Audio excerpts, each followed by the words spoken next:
Audi. Audi ini merupakan brand raksasa asal Jerman cuy. Mereka ini merupakan brand yang image-nya serius, disiplin, dan menurut gua duit mereka tuh emang unlimited ya. Mereka kayak gabut gitu sampai bikin tim F1. Nah, di tahun ini, mereka beli tim Sauber buat dijadiin kendaraan untuk memenuhi ambisi mereka. Pembalapnya sih masih pakai pembalap Sauber tahun kemarin, yaitu ada Nico Hülkenberg sama Gabriel Bortoleto. Karena Audi butuh mandor, Hulk di sini ditunjuk emang bukan buat ngejar juara dunia, tapi justru buat ngembangin mobil mereka. Pengalamannya dianggap cukup vital, soalnya Audi nyoba bikin mesin dari nol. Di samping Hulk ada si Gabriel, seorang juara F2 yang langsung ditarik ke pabrikan. Di sini kelihatan kalau Audi mau main jangka panjang. Ya boleh dibilang, Bortoleto ini adalah investasi masa depan mereka cuy. Tapi jangan berharap gede kalau Audi bisa langsung menang. Soalnya, sejarah udah ngebuktiin kalau tahun pertama pabrikan mesin baru itu biasanya penuh derita banget. Cadillac. Akhirnya cuy, ada tim Amerika sejati yang masuk ke F1. Setelah sekian lama, akhirnya masuk juga nih American Dream. Strategi mereka ini terbilang cukup jenius. Mereka gak ambil rookie buat gaya-gayaan, tapi justru merekrut dua om-om pembalap yang udah pernah balap di F1 sebelumnya, yaitu Sergio Perez dan Valtteri Bottas. Di depak Red Bull nggak jadi masalah buat si Checo. Pada tahun 2026 ini, Cadillac nampung dia. Di laga musim 2026 ini, Checo bawa dua hal cuy, yaitu pengalaman setup mobil Red Bull dan duit sponsor Carlos Slim yang unlimited. Terus, ada si manusia paling santuy dengan kumis legendnya. Baliknya Bottas ini jadi senjata buat Cadillac, soalnya dia bawa rahasia dapur Mercedes buat mereka. Jadi, Cadillac ini bisa gua bilang sebagai tim baru yang paling berpengalaman. Santai, kaya raya, tapi kalau dianalisis, mereka ini cukup berbahaya buat tim lain. Red Bull. Red Bull adalah tim yang sempat jadi juara bertahan cuy. Setelah kegilaan F1 season kemarin, di mana Max Verstappen berhasil nyaris comeback dari ketinggalan poinnya ngelawan dua McLaren, di tahun 2026 ini, Red Bull memilih buat nyoba collab dengan Ford menjadi mitra teknis buat mesin baru mereka. Supermax, singa Belanda, atau si banteng merah adalah julukan dia cuy. Nasib dia tergantung sama mesin Ford baru ini. Kalau kenceng, dominasinya bakal lanjut. Tapi kalau mogok, kayaknya dia bakal ngamuk lagi tuh di radio. Kejutan besar, bukan Liam Lawson, tapi Isaac Hadjar yang nemenin Max. Alasannya, karena pure speed dia di V-Carb tahun lalu cukup gila cuy. Di tahun ini, Red Bull butuh pembalap agresif, dan Hadjar dianggap sebagai Little Pros yang siap meledak. Tapi bisa nggak ya dia ngancurin kutukan bangku kedua Red Bull? Kita tunggu aja Maret besok. Aston Martin. Aston Martin ini emang definisi dari Sultan cuy. Lawrence Stroll benar-benar ngebakar duit buat bikin tim ini jadi juara dunia. Fasilitas pabrik baru mereka di Silverstone adalah fasilitas paling canggih semuka bumi saat ini. Plus, tahun ini mereka bawa senjata rahasia yang paling mematikan, yaitu Adrian Newey dan mesin Honda eksklusif. Ngeri nggak tuh? Inilah pembalapnya. Meskipun usianya udah nginjak 44 tahun, juara dunia F1 2005 dan 2006 ini masih dipercayai oleh Aston Martin sebagai pembalap veteran sekaligus mentor di tim ini. Sedangkan Lance Stroll, anak bos, mau kiamat juga kursinya tetap aman. Aston Martin punya resep juara dunia paling lengkap tahun ini. Duit unlimited, otak Adrian Newey, mesin Honda, plus skill Alonso bisa jadi kombinasi yang dulu bikin Vettel dan Verstappen dominan di Red Bull. Tapi sekarang, resep itu udah pindah ke Aston Martin. Kalau mobilnya langsung nyetel, tim-tim papan atas wajib ketar-ketir. Ferrari. This time is our time. Ferrari ini adalah tim paling ikonik, paling tua, dan paling drama di F1 cuy. Bayangin aja, terakhir mereka juara dunia ya di tahun 2007 bareng Kimi Raikkonen. Sedangkan sebagai juara konstruktor, mereka belum pernah juara sejak 2008. Tapi buat season ini, kita tunggu dulu lah ya. Inilah pembalapnya. Tahun ini jadi tahun penentuan buat Lewis. Setelah berhasil menyabet 7 gelar di karir sebelumnya, kali ini Lewis bener-bener niat banget buat ngejar gelar ke-8-nya. Terus, Charles Leclerc. Kita tahu kalau Charles itu pembalap paling cepat dalam satu putaran. Pokoknya nggak ada obat deh kencengnya. Tapi, karena season kemarin Ferrari agak ngaco, ya jadinya nasib dia gitu-gitu aja dari tahun ke tahun. Tapi yang jelas, Ferrari di tahun ini punya duet paling OP cuy. Kalau mobilnya bener, mereka punya si Charles yang jago nyari pole position, dan Lewis yang jago ngatur ban pas balapan.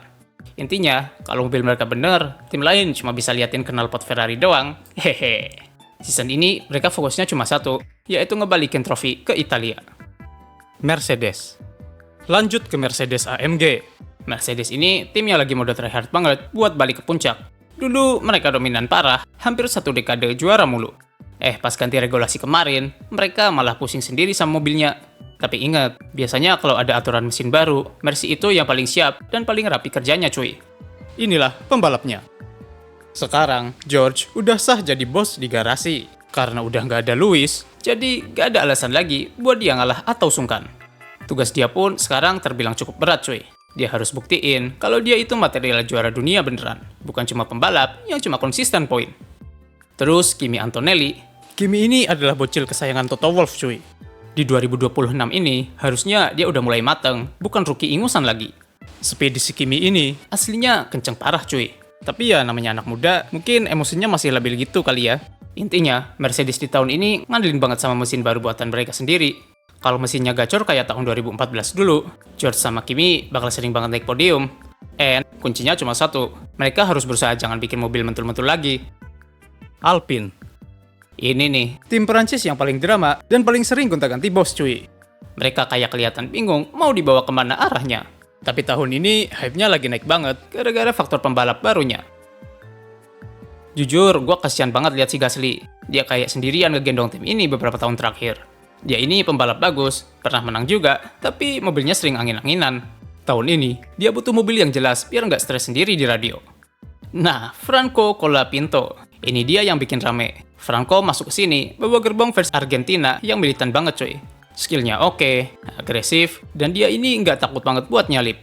Kabarnya nih, dia bakal bawa duit sponsor dan semangat baru buat tim yang lagi lemes ini. McLaren. Ini nih, tim yang lagi cool banget cuy.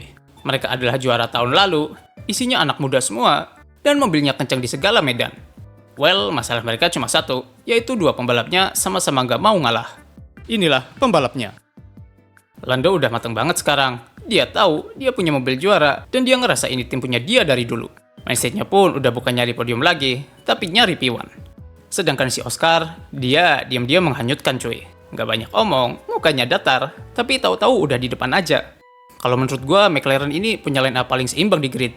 Dua-duanya calon juara dunia, tapi tim ini jelas masih punya PR, yaitu ada di manajemen tim.